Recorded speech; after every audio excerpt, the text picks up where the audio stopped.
Tower Crush, back with another review, and this time it is for Love and Marriage Huntsville. If you haven't already, please hit my subscribe button down at the bottom.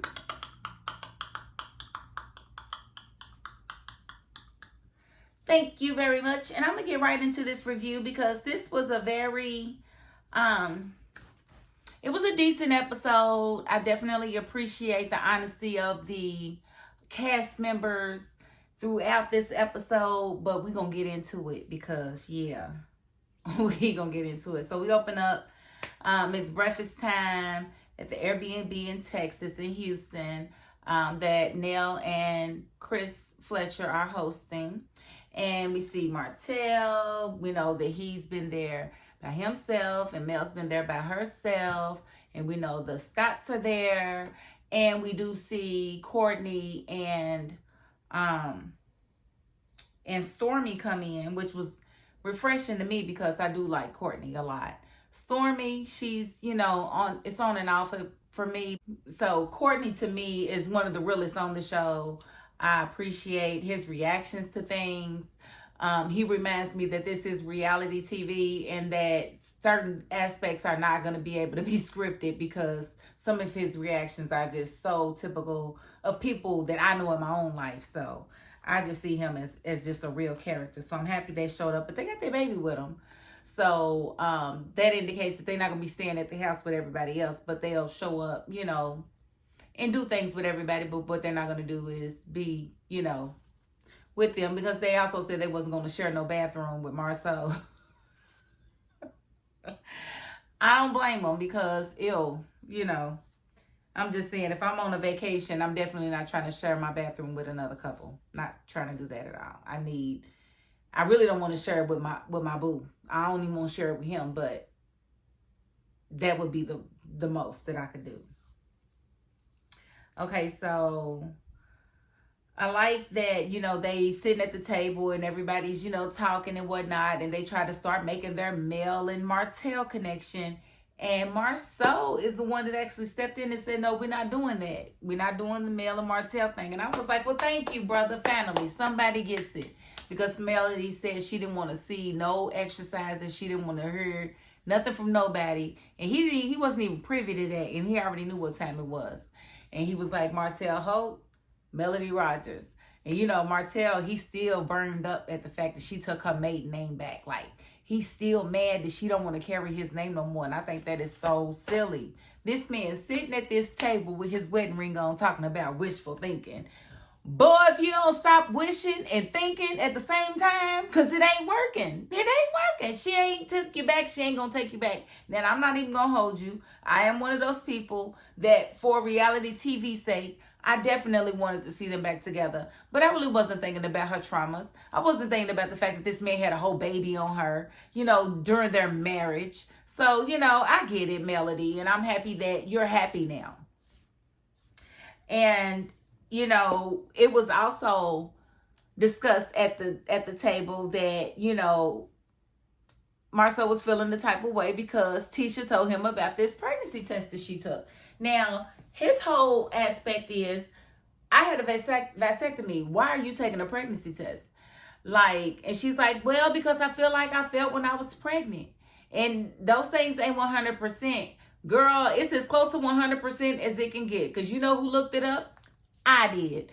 And the percentages of men who actually produce children after vasectomy is less than 1%. It's less than 0.5%. It's literally 0.02 to 0.04. So only about 2 out of every 1,000 women were actually able to get pregnant after their, other halves had a vasectomy. And I'm assuming that they did DNA tests to prove that these were their babies or whatever. Because I'm pretty sure the rate of women getting pregnant after a man having a vasectomy is much higher, but it ain't his baby. So I definitely understand where Marceau was coming from, being upset that his wife even took a pregnancy test, because you should have just moved on to the next thing that it could possibly be. You should have automatically ruled that out, knowing that I got a vasectomy. Regardless of whether I told you I was getting one when I got it, I got it. So why are you even doing that? So I definitely get him But then her being the ditzy person that she is, but there's still a chance. There's still a chance. Shut up, girl. Ain't no chance for real. And you just caused all of this ruckus. But at the same time, she's like, well, this was your one opportunity to ride for me like I've been riding for you. Ooh, she hit him in the gut with that one. But we all know, a man can't eat out the same plate he feeds you from. He gonna choke. He gonna die. He ain't gonna make it. He ain't, oh no. Just imagine if all these rumors was always surrounding Tisha, you know, and Marceau had to actually suck it up and be like, no, I trust my wife. I don't care what y'all saying. That ain't her back. I know my wife's back. That ain't her back. And he had to literally look at his wife's back and say that he didn't think that it was her back. We all knew that was Marceau's bag. Like only you know where his mosey is though, honey. Only you can do that part. But yes, we knew that was you and your little funny shaped head, boy. Who was you thinking you fooling? And so for her to sit here and be ditzy. Now, and my whole thing is, if Tisha was cheating, she would not have done a public pregnancy test.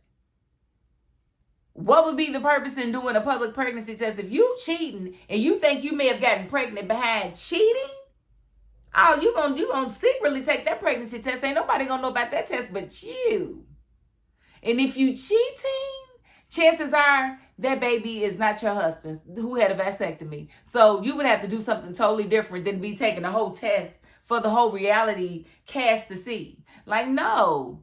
So I don't know if she was looking for a moment or what, but she definitely got more than she bargained for, because Marceau was like, honey, I don't trust you. He said, I did, but then you take a pregnancy test after I had a vasectomy, so how can I trust you? And now she's hurt. She don't get it. And I get it both ways, but I just really feel like Marceau was supposed to suck it up and shut up and deal with it. But we already know men can't do that. There is no way he could have done that and still been able to call himself a man. Just wouldn't have been able to do it, because they can't do the same things that we do. We do this stupid rationalization stuff where we weigh out, you know, what's good, what's bad, how bad is it? Could it be worse? Have you been through worse? They don't do all of that. Soon as he think that she might be cheating, he's already thinking that he might be having to make some decisions.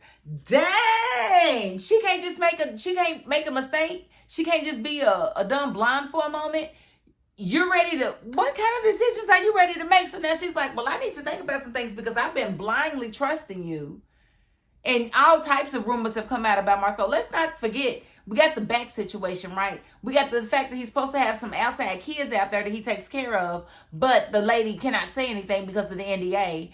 We also have all the other cheating rumors that have, you know, Melody talking about he's meeting chicks at the bar after hours when Tisha's at home, sleep with the kids and whatnot. And Tisha even wrote up on him a couple times when he was by himself. You probably called him and told him you was coming. You probably gave him a hint that you was on your way. Because when you got there, there was 2 glasses. Where did the other glass, whose glass was the other glass? Like, I don't know, but I definitely believe that Marceau be cheating. And now he's sitting here looking like, what in the world? But maybe she just don't want to be stupid, and that's why she's doing it. Yeah, I mean, I feel like anybody would feel like Tisha was well within her rights, but I just really don't feel like she's smart enough to go out there and actually cheat on him. And I don't feel like she's the type of person that's going to do that. And you know, I don't even rock with Tisha. I don't rock with her like that. She gets on my nerves. She don't have no accountability for nothing. But I do not believe that girl cheated on her husband. And I feel like if she had, she would not have been so forthcoming with this pregnancy test. Wouldn't have happened. Makes no sense at all. I don't know if production wanted her to just take a pregnancy test because they felt like it would be a moment, you know, that they could actually build off of, you know, for some drama, or what. But she decided to take that test, and now I was just like, girl, that's not gonna be a good look at all, and it really ain't. So we just gonna have to wait and see. She ain't sleeping in bed with him. She slept in a different bed. She was like, I ain't sleeping in the bed with you. You made me mad. You hurt my feelings. But, you know, Kimmy talked to her and let her know, you know, any husband who has a vasectomy and his wife takes a pregnancy test is going to think something. So you need to give him grace just like he needs to give you grace. And you know, Maurice was saying, you know, some powerful stuff too. He's thinking probability not possibility. And so that makes sense too. So they both need to look at each other. But I feel like Tisha needs to do the most examining, because she's right. His willingness to just, you know, deduce that she's cheating makes her feel like cheating is at the forefront of his thinking, because that's what he's always doing. And he is. That's why he got a vasectomy to begin with. Let's just be honest. He probably made enough outside kids and didn't want to make no more, so he stopped the baby train. And he did so before he even told his wife, so you know he was being sneaky. And I found it quite funny when they were out there in the hot tub. Melody was talking about the fact that, you know, she was with her husband for over 10 years and he never made her come. Never made her come? Are you serious? Like,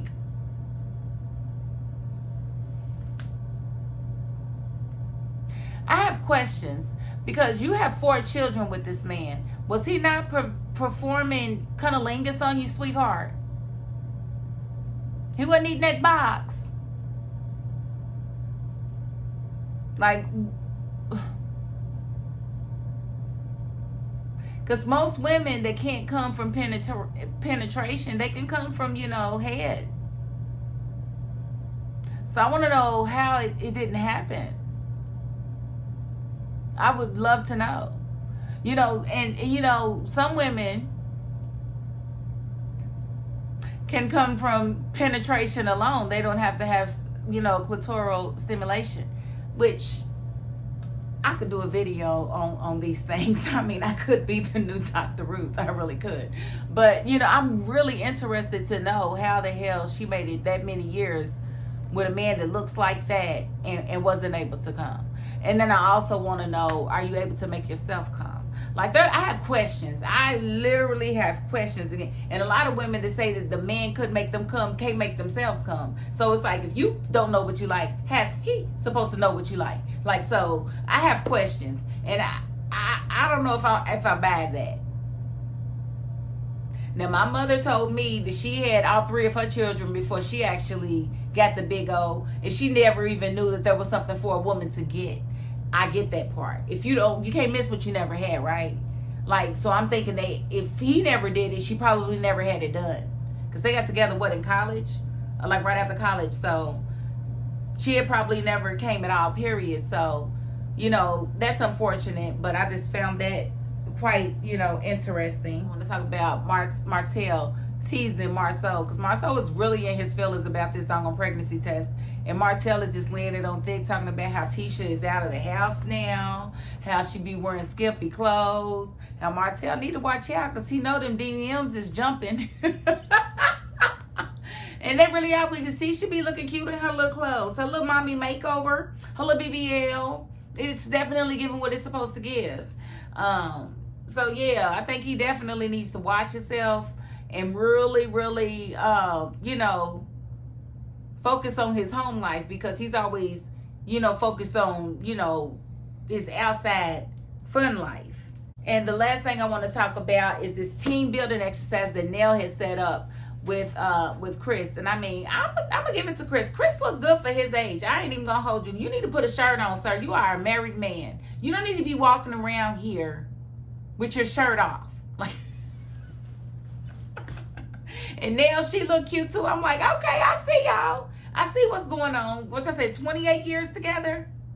That's a beautiful thing. It really is. I really love them as a couple. But Nell is messy.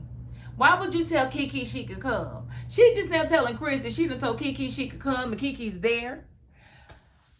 How you gonna bring Kiki when you know Kiki and Tisha got beef?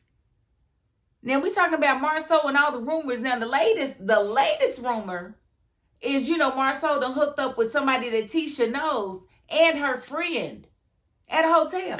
Okay, so, and that's the same reason, you know, Kiki was mad and threw the drink on Tisha at the barbecue. But now Nell done invited Kiki to the barbecue, to the retreat. And I just feel like it's going to be all bad. Chris was like, this is going to be the end of the trip. And he told her to tell Kiki she got to go. Like, tell her to leave. Tell her to go right back to Alabama. And I don't know what is going to happen, but Nell is like, no, I told her she can come, and you need to support me. And it's true, but it's like, that's one of the things in marriage. Like, you need to tell me before you make these decisions, because I do have to support you, but you need to tell me before you make these decisions so I can stop you from making these types of decisions, because this was just messy.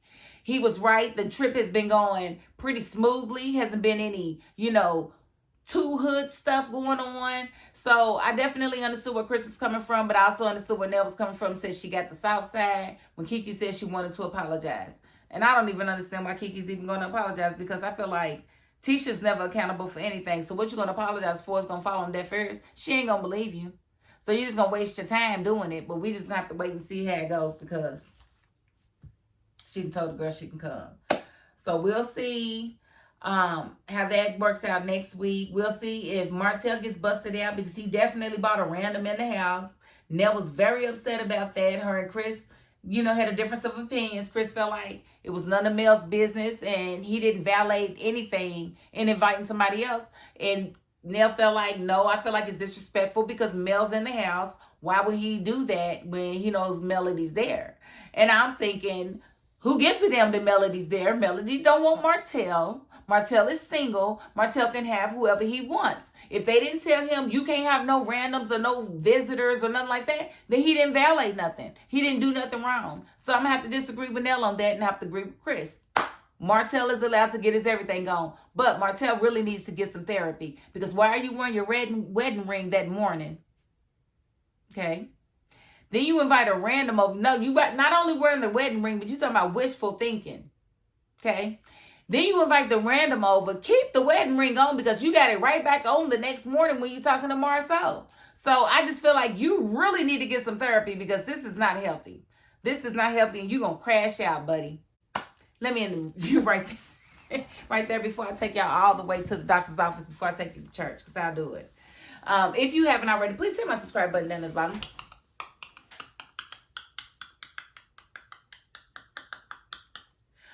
Hey, but if you ain't the subscribing type, you know what? You got to the end of this video. And that's more than I can ask of anybody. So thank you. And that is my $5.02. Peace.